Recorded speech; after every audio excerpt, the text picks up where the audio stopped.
Okay, so we're live. Joining me today is Lucy Brown. Now, Lucy Brown has featured in Rolling Stone's Enemy, Vogue, Daily Mail, and the BBC. And today, best of them all, she's questioned by Mark. So, Lucy, nice to meet you. Nice to meet you. Nice to chat properly face to face. Yeah, we've been in cahoots the last few weeks, haven't we? So it's nice to actually get in front of each other and have a proper chat. So my followers might not necessarily know you, Lucy. So could you please just give us a bit of an introduction about yourself, what you've done in the past, but more importantly, from my point of view, I'd like to know what you're doing at the minute. What takes your time up as daily? Yeah. So I come from the world of political activism. I got into it about 2017, and I was very much into the free speech activist scene. So I worked for Rebel Media, Rebel News, alongside Tommy Robinson, and then we went on to work with all the kind of big names. We put on a huge event in London. It was people like Milo Yiannopoulos, Gavin McGuinness, Lauren Southern, Okay. Martin Sellner, and all these kind of people. And it was just citizen journalism, really. It was just going out there and using our skills with, camera work and social media and all that kind of stuff to kind of give a voice back to the people. So that's kind of where I come from. Before that, I was just a normie. I was like a fashion normie. So I was just doing creative jobs, living in East London and being like a stereotypical hipster, to be honest with you. Okay. But yeah, the terror attacks dragged me out of that very quickly. And then what I do now, well, I mean, I kind of had a hiatus from it. I kind of stepped away from politics, all got a bit too much. But just recently, it's just impossible to ignore, isn't it? I mean, I just came back and it's just, once you get into it as well, you're kind of tarred with that brush. So even if I was working normal jobs and living with people that didn't know about my background, it would kind of come up and someone would Google me and then the cat was out of the bag. So now it's just like, well, already kind of started, may as well just crack on. So I just go on Twitter a lot, talk a lot about the issues like grooming gangs and free speech and stuff like that. And remigration, which I think needs to be on everyone's lips. And then at the same time, I'm just kind of writing about my experiences working with the Rebel, and just that's what I'm doing on the side. But the rest of the time, yeah, just kind of being involved, trying to push the Overton window back to be able to talk about this and not make it a far right issue, because I don't believe it is, to be honest. No, not at all. It's very similar to me, actually. You obviously know what happened to me. We might get into a bit that later. Yeah. But I don't work anymore. So this is me now. So this is what I'm trying to build up. And you're quite right. Once you've got bitten by politics, it's a murky world, but I love it. Yeah. I can't get away from it. I'm watching all different things. I try to keep away from the mainstream media as best as I can, but I'm looking at everything and I want to comment on everything. And since what happened to me, I mean, I had 4,000 followers when I got sent to prison. I'm nearly 18,000 followers now.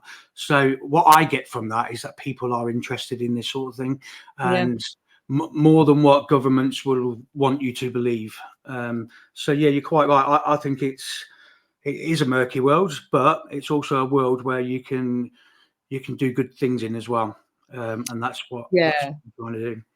Well, we used to have anti-fascist types, and there used to be a lot of back and forth and insulting each other back and forth back in 2016, 2017. I'll tell you what, I just can't be bothered with them anymore. I think a couple of them tried when I first came back online. Oh yeah, she's back. Oh, blah, blah, blah. I thought you'd gone away and all this kind of stuff. But if you just ignore them, they do just go away. They're just time wasters. So it's nice not to have that. You learn your lessons and you come back and you think, right, I'm not going to waste time with that lot again. So there you go. So where do you comment a lot on politics, and from what I can see on your page? So which way do you lean, Lucy? Are you middle? Are you centre? Or are you not anything really? I'm like, it's tedious to say, but I'm default left. I lean left just by natural. In that sense, I don't think that means what it kind of means to people. It just means that I was brought up with a lot of people that were like, I was an emo goth kid. So I hung out with people that were gay. One of my mates when I was younger was trans before trans was a thing. And, I helped them, stop them getting beaten up in the center of town. That was just how it was. And it was like, we were all together. We're all kind of, the weirder, the better. So that's, I was kind of like liberal by default. So when I got into politics, I think it was funny having people just assume that you're this big old Nazi, because actually you're thinking, well, if you knew me, you'd know that the people in my life aren't like stereotypical, like what you'd expect. But I lean left in that kind of sense of being a 90s kid and just liking Britain as it was when I was growing up, and not understanding why, you know, things that we're starting to lose things that used to be quite normal, and even like our sense of humor and stuff like that. So I kind of think that even though if you were to look on my Twitter, you'd think, oh my God, she's like really right. But I don't think so. I think it's just I'm assessing a problem, and that problem is mass immigration is removing those things that I enjoy about this country, about being a bit liberal, being a bit, I don't know, being a bit open, and being, you know, I was like, my parents were children of like the Bowie generation and all that kind of stuff. And yeah, I don't know, it's just if you're a creative and you don't really mind if people are a bit weird, you know, so I'm definitely socially more that way. But then you look at the country, you look at the way things are going, and you're like, look, we need hard answers, and we need to talk about things that are uncomfortable. And, you know, these guys coming in there, it's not safe. And I'm sorry if it makes us feel uncomfortable, but we've got to talk about it. And so my stance is kind of, it shouldn't be a right-left issue. It's just, we've got a problem, we need to solve it.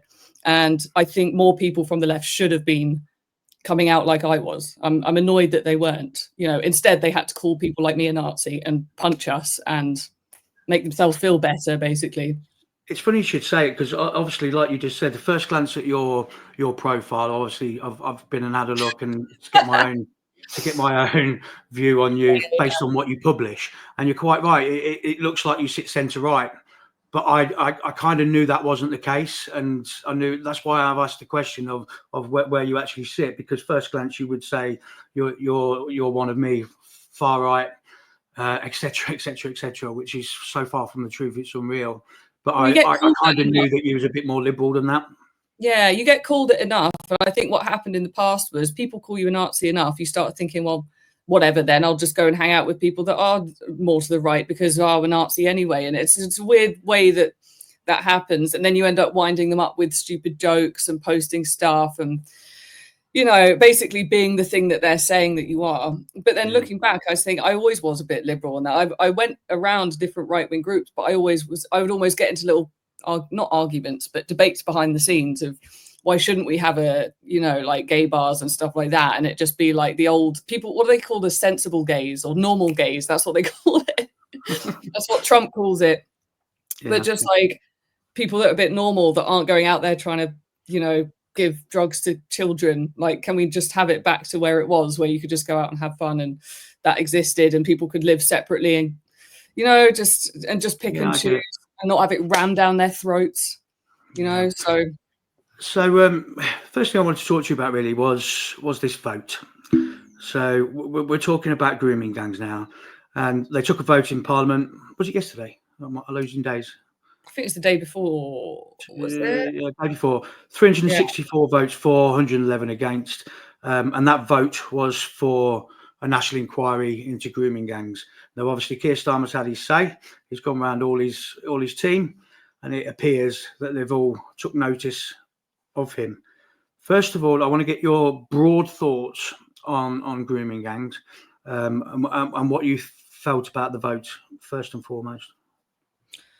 Well, I mean, the vote, you know, they're talking about this thing of technically it would have made children less safe because there was some kind of policy that they said would have actually, and I understand this. I do understand that sometimes the truth does get lost in the weeds, or what people are trying to say gets lost. So yeah, I can understand that maybe asking for an inquiry the way that they're asking, maybe it needs more sitting down and thinking about it. But it seems to me that they've just want it off the table. That's how it seems.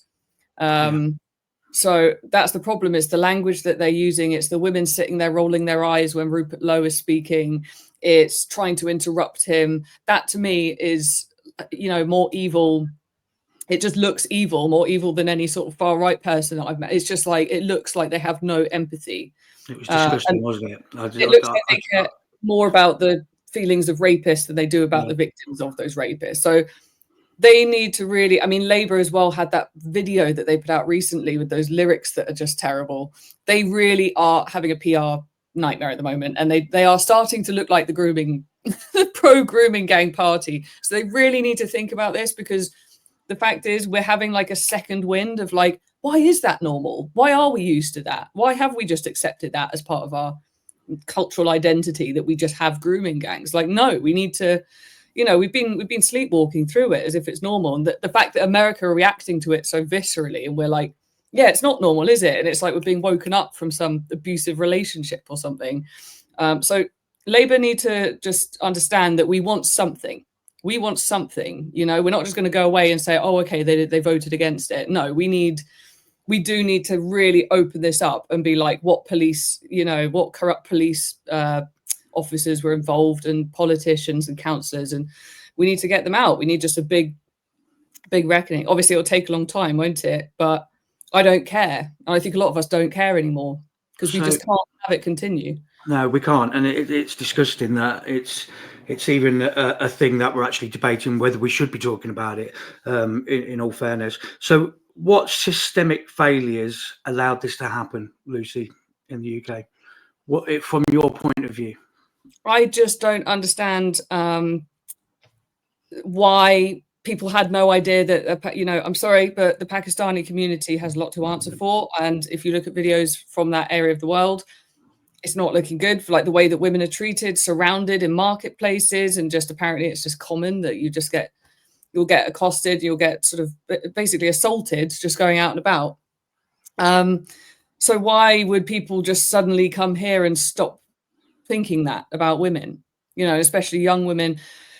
I just don't understand. It just blows my mind why we just decided that these men were poor little helpless babies that we needed to make sure that we didn't offend and make sure they feel welcome and stuff. I don't care. And I think looking back, I just think, who let this happen? Who didn't? Do you think that's part of the answer, though, Lucy? That part of it was fear of racial tensions.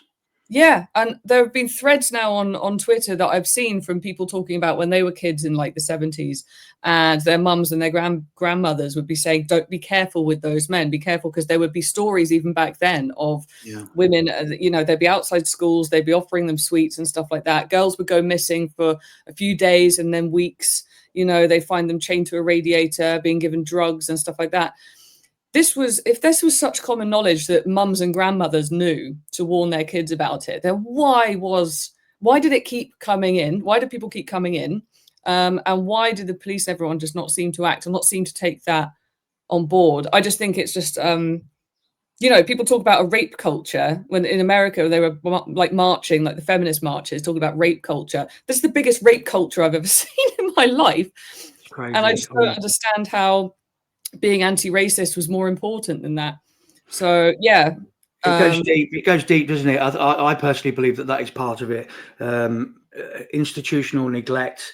Are our social services adequate enough? I mean, if that's another story in itself, you go deep into our, you know, child protection services and all this kind of thing.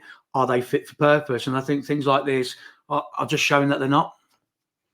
Yeah, I mean, I'm sorry, but like I have no sympathy. I think when you grow up, you hear these anti-racist messaging and you see a lot of films and a lot of, you know, kind of propaganda to make you feel like such a bad person if you ever say the wrong thing to someone and make them feel a little bit unwelcome in Britain or whatever. And you feel like that's the worst thing you could possibly do.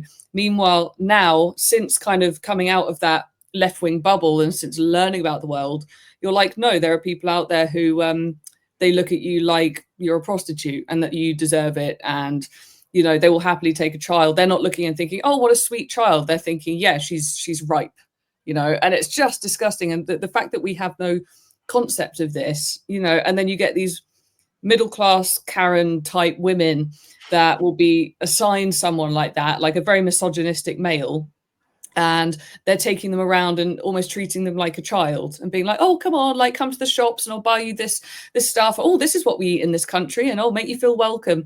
And meanwhile, the guy's probably just like, you idiot, you're an idiot. Just, you know, and then they're going out and just making money through nefarious ways. And they don't, there's this thing of that we put our brains in these people. We put our brains of, oh, they'd be so grateful. They wouldn't want to put a foot wrong. They want to integrate. No, sorry. Like, so there's just this big clash with the way that people want things to be and the way that they are. And I think now we're just seeing the fruits of their delusion finally. And I think if even left-wing people and liberal people can notice it, then I think, yeah, we need to tear the whole thing down. It obviously was a lie. It didn't work. And I'm sure there are nice people, but the majority of it, if you're willing to abuse a child within your own family and have people in your family get involved and cover it up, and like, I'm sorry, but that whole family needs to go. And I just don't think that should be a controversial thing to say. So do you welcome the noise from across the pond then? Elon Musk comments. Is there a place in our politics for it? Because I personally think that it's shone a big light on things here. And to be honest, I thought it might have had a different a change with how they voted, but they're quite clearly not listening to anything that's coming from that way. But soon enough, Trump's going to be taking office, and we need that relationship to work. And by all accounts, Keir Starmer and Donald Trump are not going to be the best of friends. No, I mean, we were talking about this yesterday, me and my boyfriend, but Elon Musk is the river. He's not the dam. Like, the dam was this lie that Labour and all this anti-racist nonsense was, don't talk about it, don't talk about it, everything's fine. You're a bad person for noticing that some men want to rape and kill children. That's your fault. Elon Musk just is the river that's just broken the dam, you know, and now all of us finally are speaking in a way that we've always spoken, you know, about these issues. And I think again, what the kind of liberal, whatever they are, bubble, they're like the Borg, like they all have the kind of same opinion. What they don't realize is they've been bleating this anti-racist kind of nonsense for so long, and they think that we've all been agreeing with them, but actually what's been happening is we've just made a mental note to avoid that person at parties and to not talk about these issues in front of them because they get a bit funny about it. And frankly, they're kind of annoying and they try and start fights and they're very difficult to talk to. So they're having, again, like this reckoning where they realize now that we are way too far gone. We are sprinting ahead in terms of this conversation. We're talking about deportations like it's normal, because it is normal, because that is the only sort of safe solution to this, is that we need flights, because this can't continue, because it's going to be, you know, if you thought the grooming gangs were bad, it's going to be much worse, and we have to stop it. And I just don't think they're prepared. It's like that Rory Stewart guy, if you know him, like, in Alistair Campbell, they've got podcasts, and you listen to them and you think, you guys we're in Parliament, like, and you're clueless compared to like your average Twitter user, completely clueless on these issues. So yeah, our Parliament seems to want to blame Elon for basically turning the light on and seeing all of us talking as we have been. Which in itself is just ludicrous. I mean, you know, they're more interested on what he's got to say than actually sorting the issues out. We've got another 4.5 years of this, which is the scary part. So just to end on this topic, so what lessons can be learned from the grooming gang scandal to improve child protection in the UK moving forward?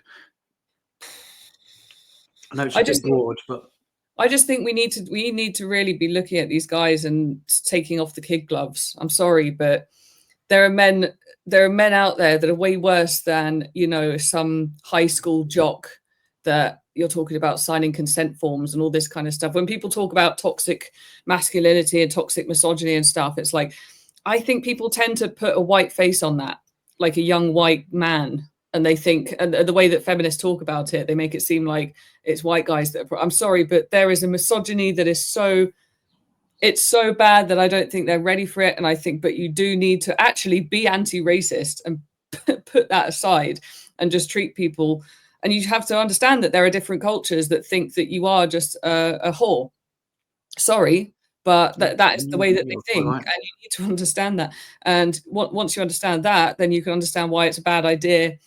Number one, to bring them in by the thousands, but number two, to place them, you know, where there's children and where there are children in care and all this kind of stuff. I just think remove the problem. And I don't know if that is, it feels like an extreme thing to say, but I don't understand why we need these men here. I really don't. I don't know what they're supposed not at all. And you know, let's be honest. If everybody's honest and everybody tells the truth, then they're all fighting age males. They're not coming over with their wife and children. They're being dumped in hotels and in communities, in villages and in towns. So that brings me on to this is the hotel side of things. So illegal immigrant hotels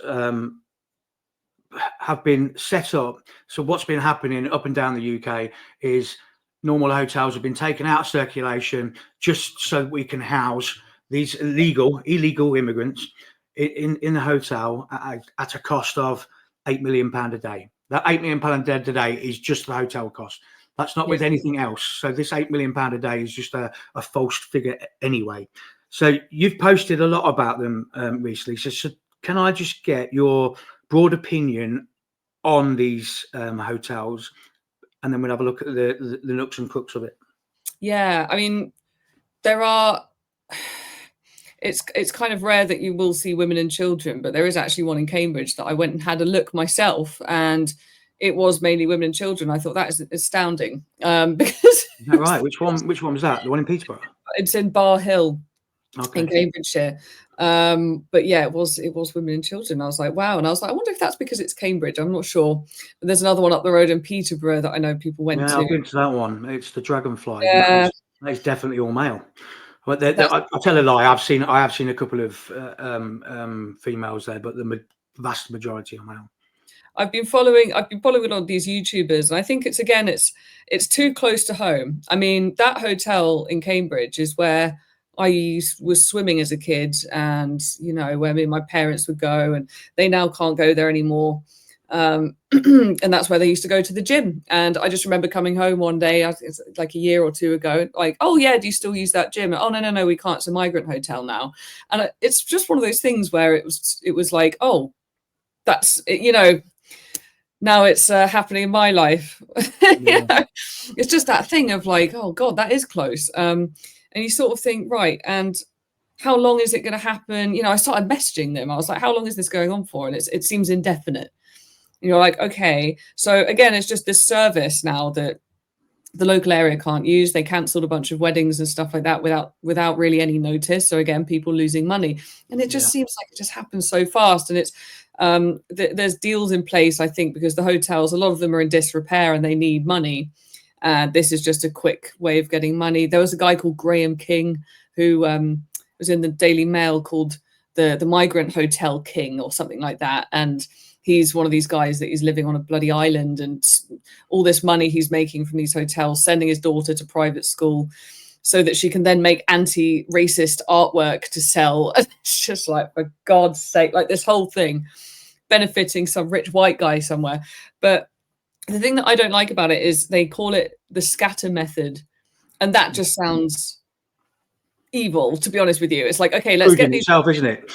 we'll get these guys that we know are probably going to be coming from places. We like to say they're war-torn and they're traumatized, but I don't care, because you're telling me that apparently when someone murders someone, it's because of their trauma. So I don't really, the fact that they're traumatized is almost like a threat. And you're putting them in places where people I don't think understand this. And you're going to have a lot of people that are like anti-racist, annoying Karens that are like, oh, let them in. And then you're going to get a bunch of people that are unhappy with it. They'll be called racist probably. So it's going to create conflict already, where there's people with cost of living crisis, and it's just a recipe for disaster. And I just don't understand the logic. Again, these people are coming here for how long and why? And they're placed in a hotel. They're going to be bored. They're going to go out wandering the streets, and already we're hearing stories of them wandering onto school grounds. And there's so many stories. There's so many stories of things happening directly from these migrant hotels, and that stalking that is, like you say, going onto playgrounds and things. It's quite scary in that respect, because it's only a matter of time, I think, before we start having some serious issues. Well, it's already happened. Rhiannon Sky. Exactly. Right. It's already happened. There's been a woman that's been murdered, and they're still in that same area placing people around in hotels, and you're thinking this is madness. It's like a death wish. Let's not forget as well, these hotels, they've got a doctor and a nurse in these hotels to deal with these people should they need it. And people are struggling to get doctor's appointments and appointments for public services, but these have got it on tap. And this is what doesn't sit right with people. And when the trouble started after Southport, a lot of that was because of that.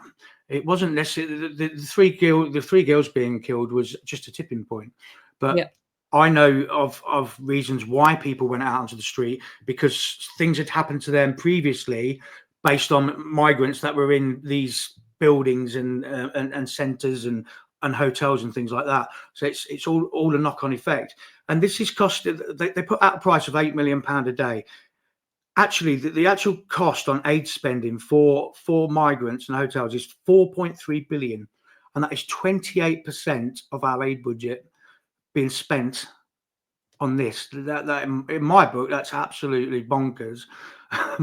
Well, no, I mean, we've been going to the farmers' protest as well last year. We went to a couple of them, and you're looking at a woman on stage that's bursting into tears saying she can barely afford shoes for her school children, and yet she's still farming, and this is going to completely destroy her, and she's literally like holding back tears, and you're thinking, and then we're spending that on some guy that's come from some 18-year-old from Sudan that murders someone over a packet of biscuits.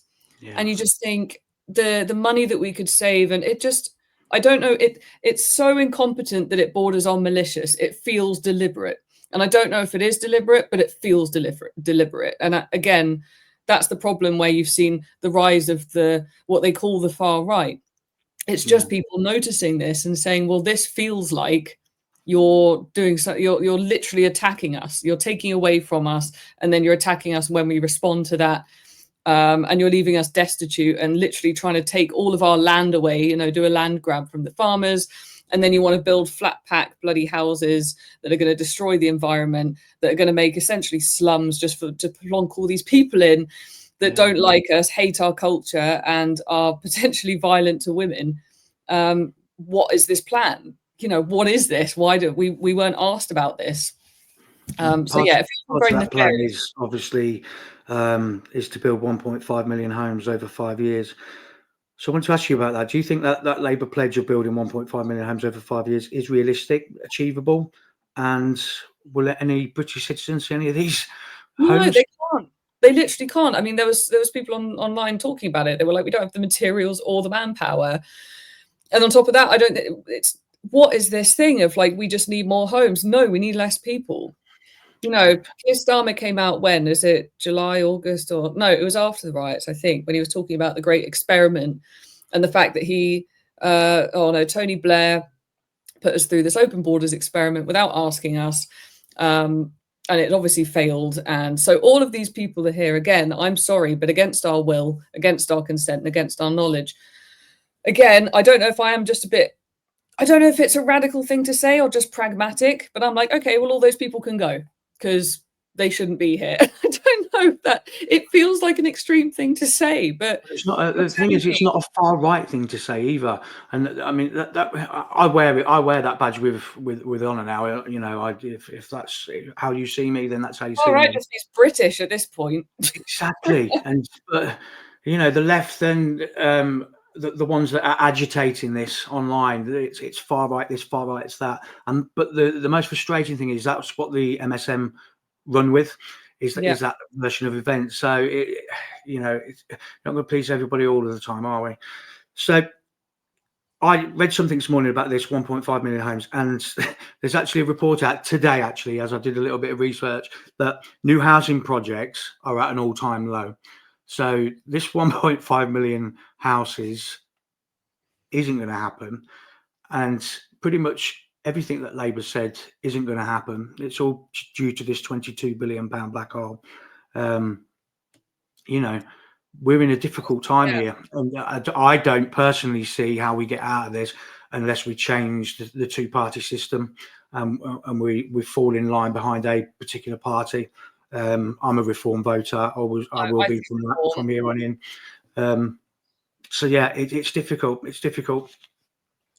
I think Reform are going to get into Parliament. They're the people that can actually get in there. I'm aware that there's other parties. I'm aware that there's Homeland, for example, and they talk about remigration and sensible nationalism. Yeah. And I'm sort of like, yeah, sensible nationalism is fine. But again, like you just need a party that's get in, because otherwise, I mean, we don't trust Labour or Conservative. That trust is gone forever, I think, for most of us. I think it's just that's it. They'll never get it back. No, the thing is, we've got one opportunity as well, and that's the next one. If we can't get behind one party when we get to that point, and I do believe that Nigel Farage could well be a Prime Minister of the UK, as crazy as that sounds. But if we don't get behind one party, then we're not going to change this vicious circle that we've got ourselves in. So we don't have time. We don't have time. Like literally, we don't have that luxury. You know, we are going to be. Again, this demographic thing used to be something that seemed like a far right talking point, but it's just a normal talking point. The demography of a nation is what that nation is, and if you have a nation that is then going down to like 20% native Brits, and then I don't know 80%. A bit of this, bit of that, bit of Afghan, bit of Pakistan, bit of Africa, then what is that nation anymore? Who's there upholding the values? Who's there remembering the traditions? Who's there farming the land and knowing about it? It's just gone. It's just a piece of land. It's just a shopping mall. So no, I'm not happy with that. And I think left-wing people shouldn't be either, but we'll let them come to it. The slowest people are still catching up in the race there. But, so let's flip this conversation on the head. I know you wanted to touch on political prisoners and where they're at now and what's going on. So I'm quite happy to answer any questions you've got for me. But from your point of view, do we live in a police state? Of course we do. I mean, like you can have the police come over for what was it, COVID. In COVID, I had the police come over because I popped out to the shops and back, and they did the phone call thing because I just come back from a trip. Yeah. My dad picks up, she's just popped out. That evening, 2 of them turn up on the doorstep, threatening us, saying that they could fine me £1,000 for popping to the shop. Bear in mind, this is at the same time that I'm going through a really nasty stalking, what do you call it, a crime being committed against me. Not a single police officer ever came over to talk about the crime being committed against me. It was only when some perceived slight that I'd broken the COVID restrictions that I had them literally like threatening me at the door. And they were very confused when I was like, oh, is this about the other thing? And they were like, what? No, we're just trying to get money out of you, basically. And like they were trying to get my dad to one side. And I think my parents, after that moment, they were like, that was scary. And I was like, yeah, like that was just a small thing. You know, that was COVID. But the videos of them coming in your house and smiling, smirking at you, the language they're using, it's very abusive language. I really don't like it psychologically. The thing that I really don't like is these videos where you can tell the person doesn't quite know what they're doing. So they're talking and you're sort of thinking to yourself, stop talking, because everything you say is going to be used against you.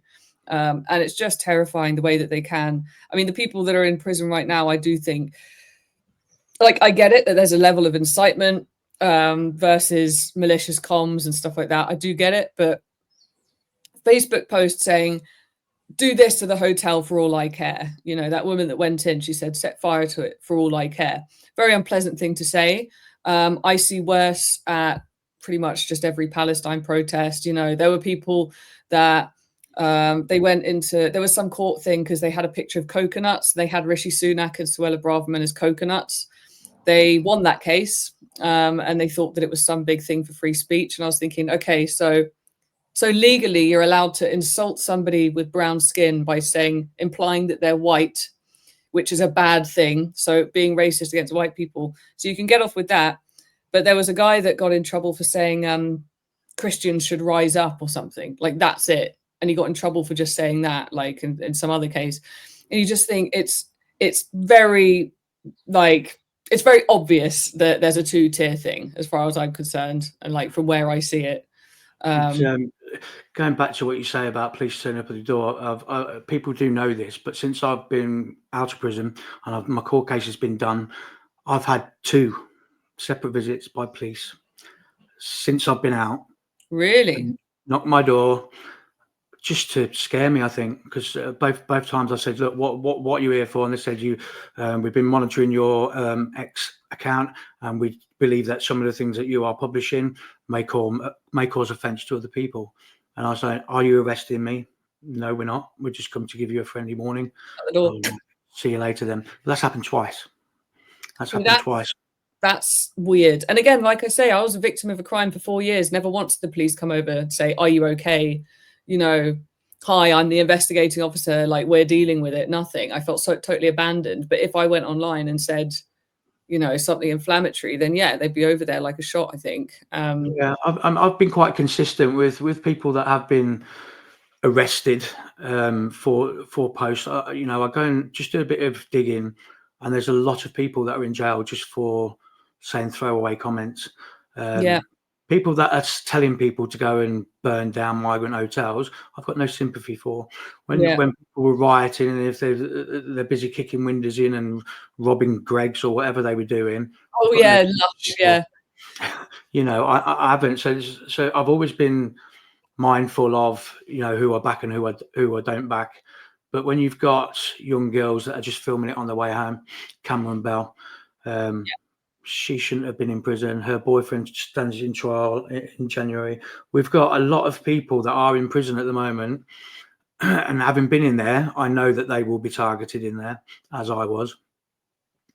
Because you're going in as a racist. That's what you're going in as. When they took me into HMP Leicester, I was being told by the officers, listen, they all know who you are. They all know you're coming here. Do you want to go on to segregation? I'm like, no, just get me on the wing and let's just get it over and done with. And within 10 minutes, I'd been assaulted by 3 Muslim guys. Do the officers turn a blind eye to that when you're being targeted like that?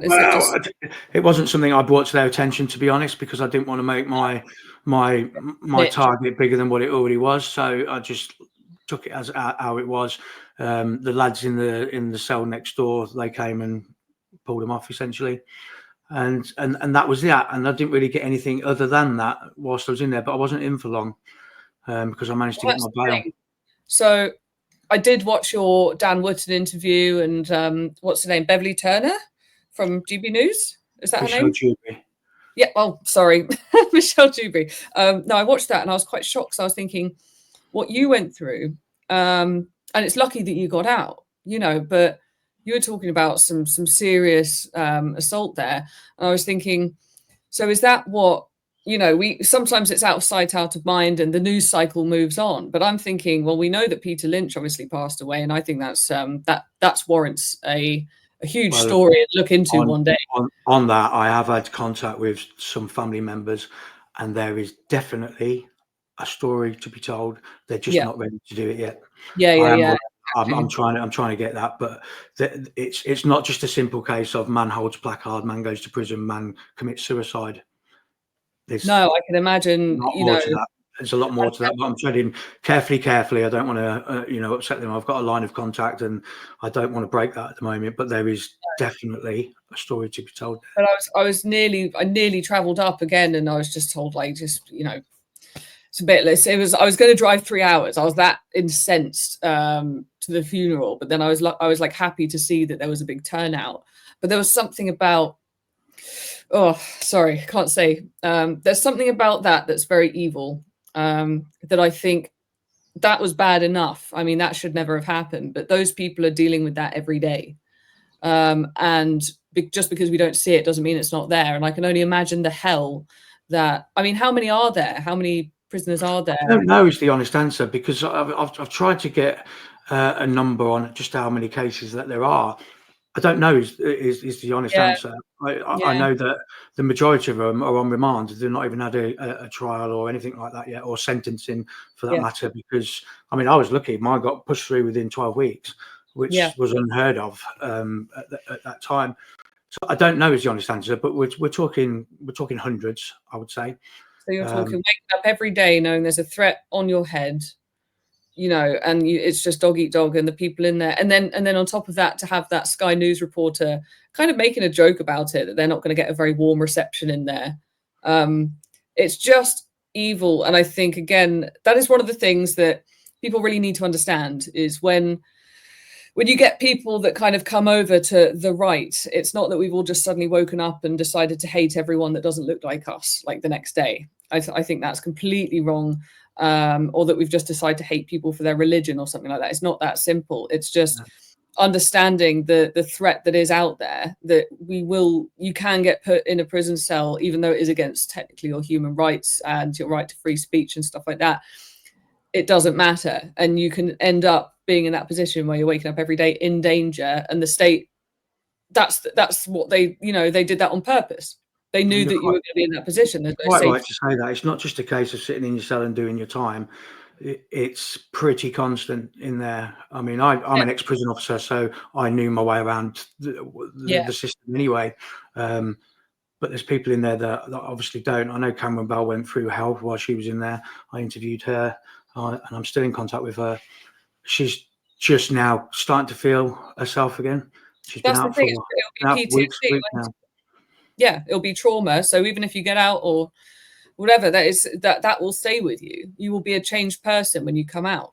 And your families. My lad, he's 9. He was counselling over it all. In his eyes, his daddy was going away for a long time, because if it had gone wrong for me, I would have definitely got about 4 years. Yeah. So 2 years. And he's just finished his last session, and this is like time after now. So it's not just the individuals themselves, Peter Lynch's, Cameron Bells, who are on suicide watch and things like this. And I'm not afraid to say it. I was as well for the first week that I was in there. Yeah. It was horrible, and it sticks with you. And it's almost like this Christmas that's just gone. I didn't even want Christmas. I just wanted that year gone. Yeah. Interested in anything. We made it nice for my son, obviously, but it's just, and it's still there. It's still there. I still have the odd moment, but and the sad thing is, I'm watching everything I say on X. I'm still pretty much to the bone. I'm still punchy, and I'm still, but probably not as punchy as what I was before. Well, the thing is, this is what I think we can do to like make it positive, because it's horrible, and I do think, like I say, not only Peter Lynch, but all of these people, I think we're going to have to re-examine this at some point in the future, and it's going to look terrible. That's what I think. Everything that led up to the riots themselves, and then the aftermath of that. It could stretch back even back to the 70s and the grooming gangs and the Blair, the beginning of the experiment. You could say that all of this falls under the experiment in a sense, and people being punished for reacting to the negative consequences of that experiment. But I think that what we need to do as well, it's so easy to get really angry and type something online that probably you shouldn't. Like, it's really easy to do, and I've done it in the past. Everyone's kind of done it, but I think we need to be sort of clever about it. And I've been using AI sometimes. If I say something, if it feels too angry, and I'll run it through ChatGPT and say, "Can you make this sound a bit less radical?" And it'll kind of tone it down. But I think it's just, we need to find a way of just saying, we have a right to be angry. This is terrible. This is a violation of human rights. You can even ask it to say, can you find out what rights have been violated, in this stuff? And it can come back. You can learn a bit about UK law and all that kind of stuff. But we need to be smart about it, because the police are, let's face it, not the brightest bunch. Some of them, they come over, they just want to bully you.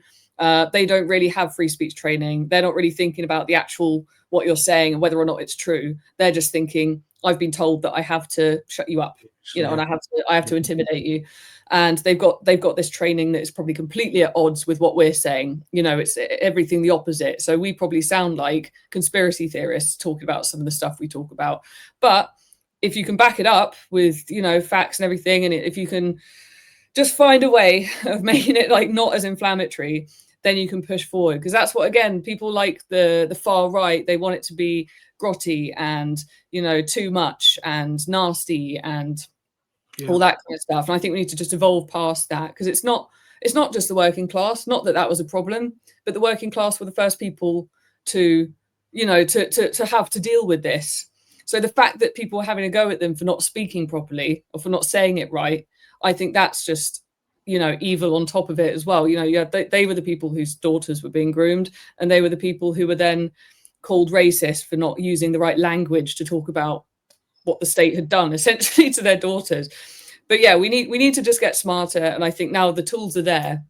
And I just don't want to see more people going to prison. I think that it's a travesty, and I just want to find a way of speaking their language and getting back to them and being like, no, we're not, you know, grubby people that are just under your boot.